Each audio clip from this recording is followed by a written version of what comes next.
بسم اللہ الرحمن الرحیم۔ اعتکاف نور الایضاح میں ہے کہ اعتکاف کی 3 اقسام ہیں۔ نمبر 1 واجب، جو نظر ماننے سے ہوتا ہے، اس میں روزہ بھی شرط ہے۔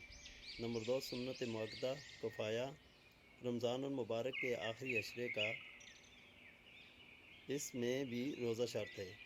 نمبر 3 مستحب یا نفل، نہ روزہ اس میں شرط ہے، نہ رمضان یا غیر رمضان، بلکہ جس وقت چاہے، جتنی دیر کے لیے چاہے، مسجد میں نیت کے ساتھ بیٹھ جائے۔ اعتکاف جتنے دن کا جی چاہے کر لے، حتیٰ کہ اگر کوئی شخص تمام عمر کے اعتکاف کی نیت کر لے تب بھی جائز ہے۔ البتہ کمی کا اختلاف ہے کہ امام صاحب کے نزدیک 1 دن سے کم کا جائز نہیں، لیکن امام محمد کے نزدیک تھوڑی دیر کا بھی جائز ہے، اور اسی پر فتویٰ ہے۔ اس لیے ہر شخص کے لیے مناسب ہے کہ جب مسجد میں داخل ہو اعتکاف کی نیت کر لیا کرے کہ جب تک نماز روزہ میں مشغول رہے اعتکاف کا ثواب بھی ملتا رہے۔ اعتکاف کا بہت زیادہ ثواب ہے، اور اس کی فضیلت اس سے زیادہ کیا ہوگی کہ نبی کریم صلی اللہ علیہ وسلم ہمیشہ اس کا اہتمام فرماتے تھے۔ معتکف کی مثال اس شخص کی سی ہے کہ کسی کے در پر جا پڑے کہ جب تک میری درخواست قبول نہ ہو ٹلنے کا نہیں۔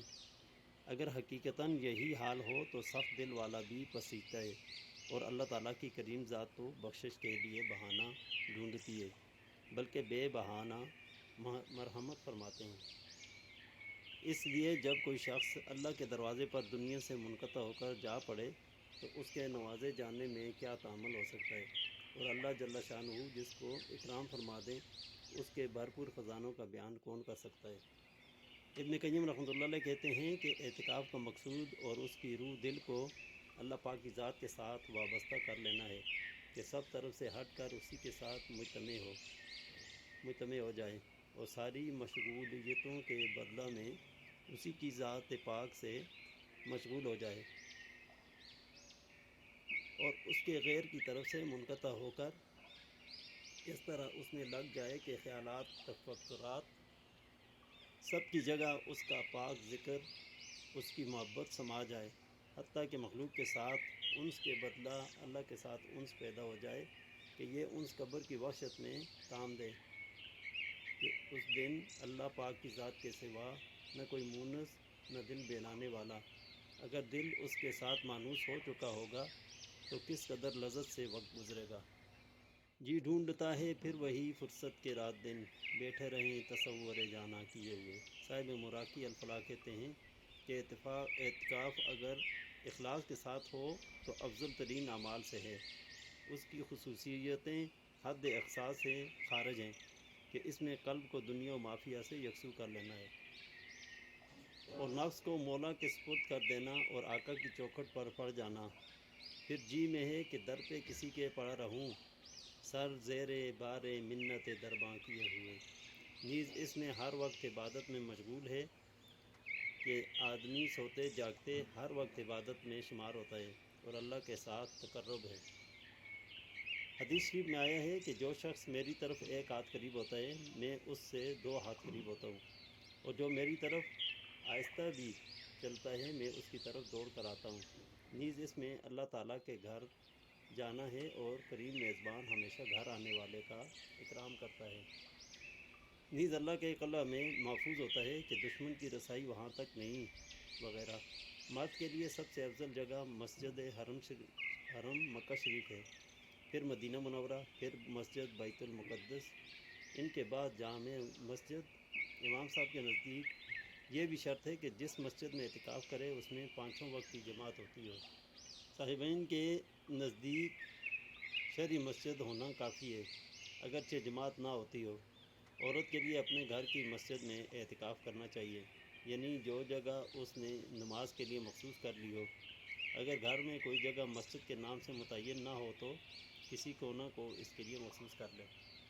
عورتوں کے لیے اعتکاف بنسبت مردوں کے زیادہ آسان ہے کہ گھر میں بیٹھ کر لڑکیوں وغیرہ سے کام لیتی رہیں اور مفت کا ثواب بھی حاصل کرتی رہیں، مگر اس کے باوجود عورتیں اس سنت سے گویا بالکل ہی محروم رہتی ہیں۔ اعتکاف کے کچھ مسائل۔ اعتکاف مستحب ہے، اور وہ رکنا ہے مسجد میں روزے اور اعتکاف کی نیت کے ساتھ، اور حرام ہے اعتکاف والے پر وطی کرنا اور عورت کو چھونا اور بوسہ لینا، اور اگر انزال ہو جائے بوسے یا چھونے سے تو اعتکاف ٹوٹ گیا اور اس پر قضاء لازم ہے، اور نہیں نکلے گا معتکف مسجد سے مگر انسانی حاجت اور جمعہ کے لیے، اور کوئی حرج نہیں بیچنے اور خریدنے میں مسجد کے اندر بشرط یہ کہ سودا مسجد میں نہ ہو، اور کلام کرے مگر خیر کے ساتھ، اور مکروہ ہے اس کے لیے چپ رہنا۔ بس اگر جمع کر لیا اعتکاف والے نے رات کے وقت یا دن میں بھول کر یا قصداً، اس کا اعتکاف تو باطل ہو گیا، اور اگر نکل گیا مسجد سے ایک گھڑی بغیر عذر کے تو ٹوٹ گیا اس کا اعتکاف۔